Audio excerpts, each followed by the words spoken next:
Welcome to Talking Balls, your Monday roundup of all the football results from across the High Peak. Hi, I'm Louise Bellicoso and he's Jason Chadwick. Right, well let's go straight into the fight at the bottom of the Uniborn Premier League. Yeah. Obviously, winning that midweek 6-pointer was a has dramatically improved Buxton's position, hasn't it, really? Absolutely, yep. It's done them a world of good. But let's hear what happened at the weekend.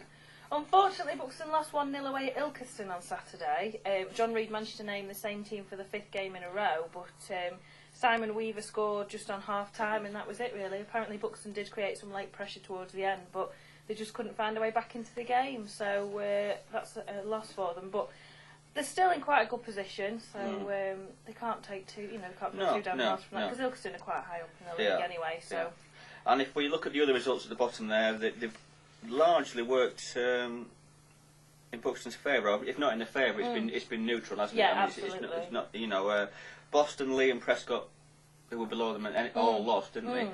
Matlock got a 1-1 draw, so it's really it's worked out reasonably well. It couldn't have gone much better, really. Obviously, other than Buxton getting a win. So they're actually today they were 2 places higher than they were this time last week, despite the loss. So I mean, a couple of good wins like they've had this week, should make them secure for the going into next season. It's these key games against the other bottom teams, isn't it? Really, I mean, that really was a true 6-pointer. This is it, and this weekend, of course, they're at home to Eastwood, top of the league. So it's a tough game, but you never know. I mean, I don't think anyone would have expected them to win 2-0 away at Matlock on Wednesday. No. So who knows? They've got to knuckle down, haven't they? Absolutely, yeah. Right. So move on to the Northwest Counties. New Mills had another postponed game on Saturday, although a midweek win keeps them in 3rd place, just ahead of the local rivals Glossop. And speaking of the Hillmen, they themselves drew away from home with another goal from former Buxton lad Mark Balfe. Well, yeah.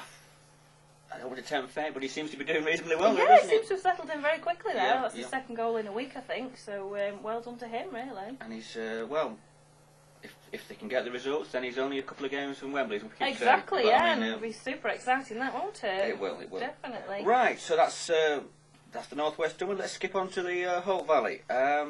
Now, the big game there was the 2nd and 3rd place teams, Dove and Brampton, which is, they're neck and neck, really. Yeah. In fact, all three at the top are very close. And Dove won that 2-1, so that's done them a world of good as well. Brilliant, yeah. And the leaders they put 6 past Tideswell. Blimey. That's a good game, I bet. It was, and actually in the A division there were 2 more notable big scores.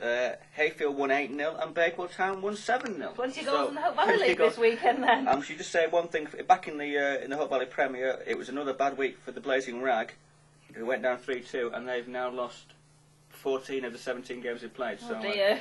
They're not having a very good season at all. No, well, fingers crossed they can, have a better season next year. Let's hope. Right, and I think that's about it, isn't it? Yeah, that's it for this week. So thanks for tuning in, and we'll see you again next week. See you next week.